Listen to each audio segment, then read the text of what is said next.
Hey everybody, and welcome back to my YouTube channel. For today's plant spotlight, I would like to show you my absolute all-time favorite Philodendron verrucosum. If you haven't subscribed already, please click subscribe down below and let's get right into it. Alright, so today I want to talk to you about my Philodendron verrucosum and the journey that the two of us have gone through over the last couple of years. And then I just want to share with you anything that I kind of learned over the last couple of years looking after this plant. It all started in January 2020 when I honestly got it as the tiniest little plant. Back then it was kind of hard to get hold of a verrucosum here in Australia. These days they're quite readily available.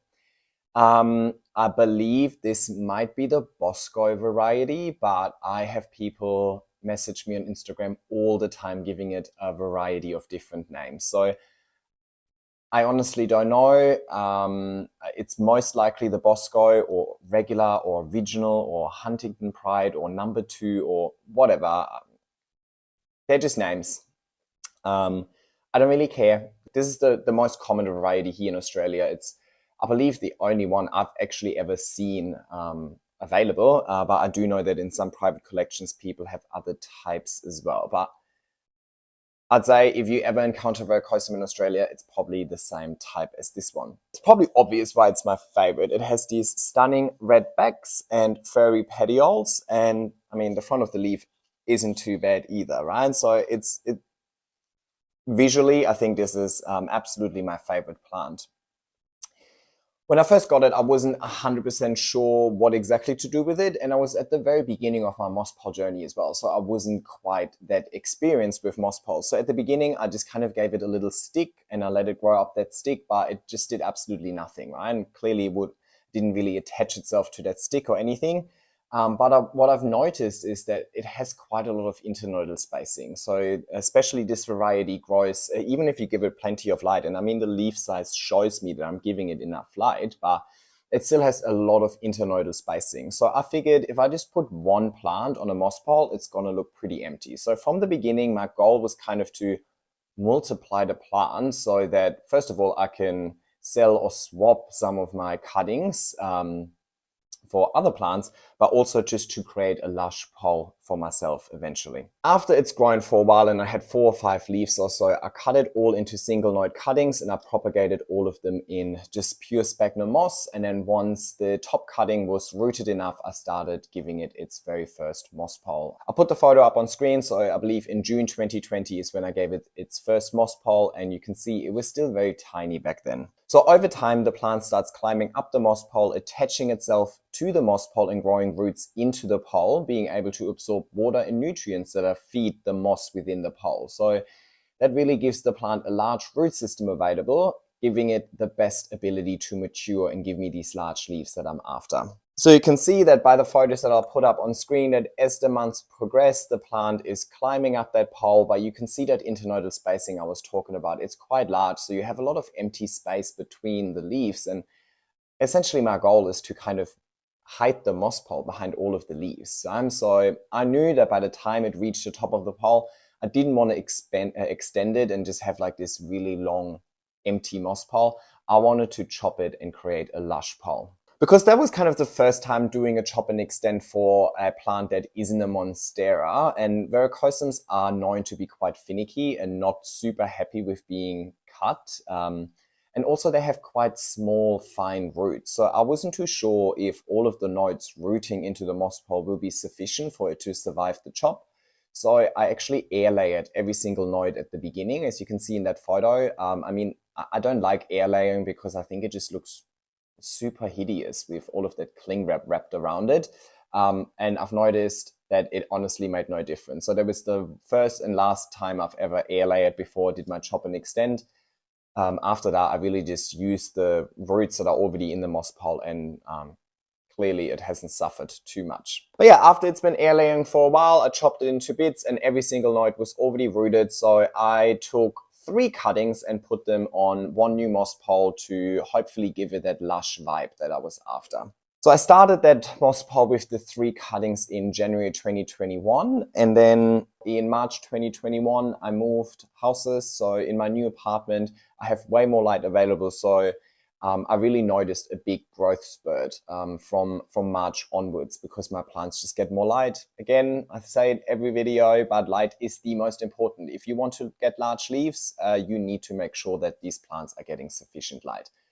If you want to know where exactly this plant is positioned and what the conditions and the light it gets, just have a look at my plant tour part 2 and you see all of the plants in my bedroom, including this verrucosum. So in April 2021, I gave it its first extension, making the moss pole, giving the moss pole a height of 180 centimeters.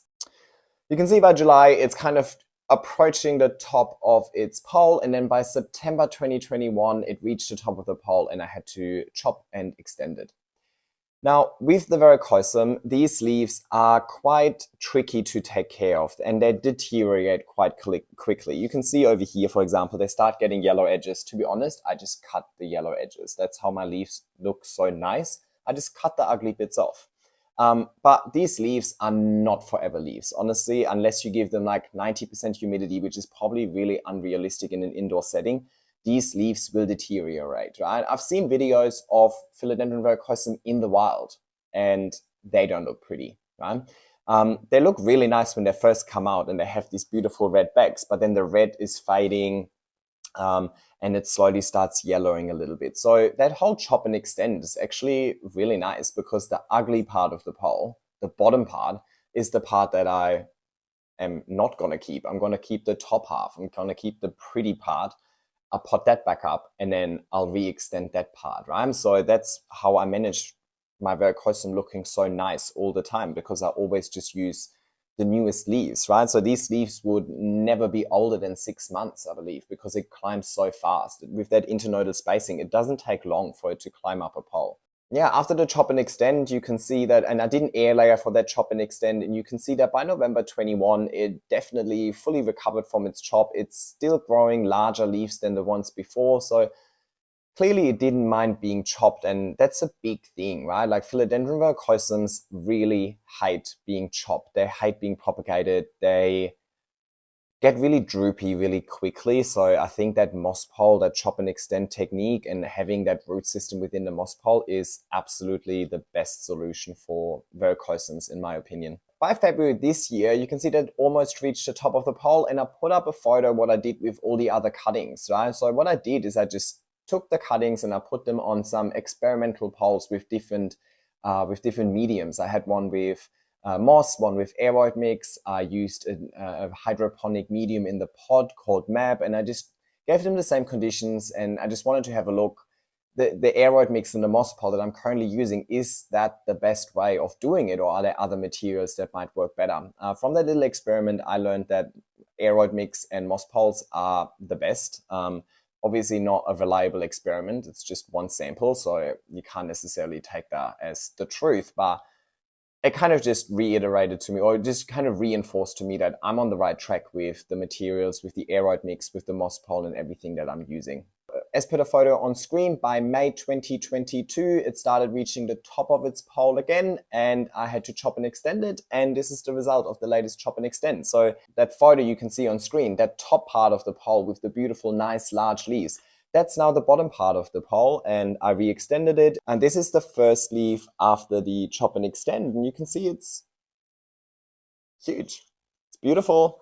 Has nice red backs, so I don't really think it really suffered from that chop at all. All right, so now that you know a little bit about the history of this one, what have I learned over the last 2.5 years looking after it? It has quite a lot of internodal spacing. So if you want to make a lush pole, I recommend to put more than just one plant on a pole so they can kind of fill in the gaps. So I've got 3 on here at the moment.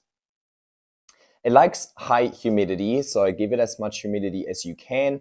And it doesn't like super scorching hot temperatures. It's probably, it thrives a little more in autumn and winter for me than spring and summer. So clearly it likes the cooler temperatures. Spider mites love it as much as I love it. So it's a constant battle. I still haven't found something that really eradicates spider mites. It's probably impossible. They'll probably forever be here. If you have a collection the size of mine and you keep your windows open, I think it's probably unrealistic to expect spider mites to be gone forever. But what I do is I just keep a close eye on it, and as soon as there's the first signs of spider mites, I just treat it. I treat it using Vitality Plus.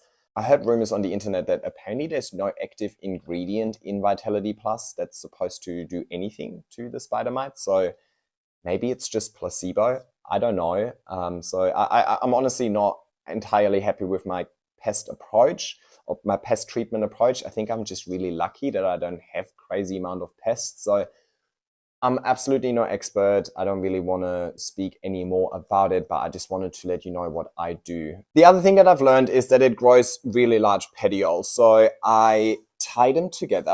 I just turn it around. Over here, you can see I just tie the petioles together using twine. So it is giving me a more compact, lush look, but also it's just space efficient. The other thing that I learned is that the red backs and the furry petioles develop over time. So as it matures, the plant is going to have more hair on the petioles, it's going to have more intense red on the back as well. So when you buy a small seedling or a small cutting first, don't be alarmed if it doesn't show you that red back or the furry petioles. It will come with maturity. I hope you're inspired to grow your own Philodendron verrucosum. It is such a rewarding plant to grow if you keep on top of the spider mites. Anyway, feel free to subscribe and like, and I'll see you next time. Take care.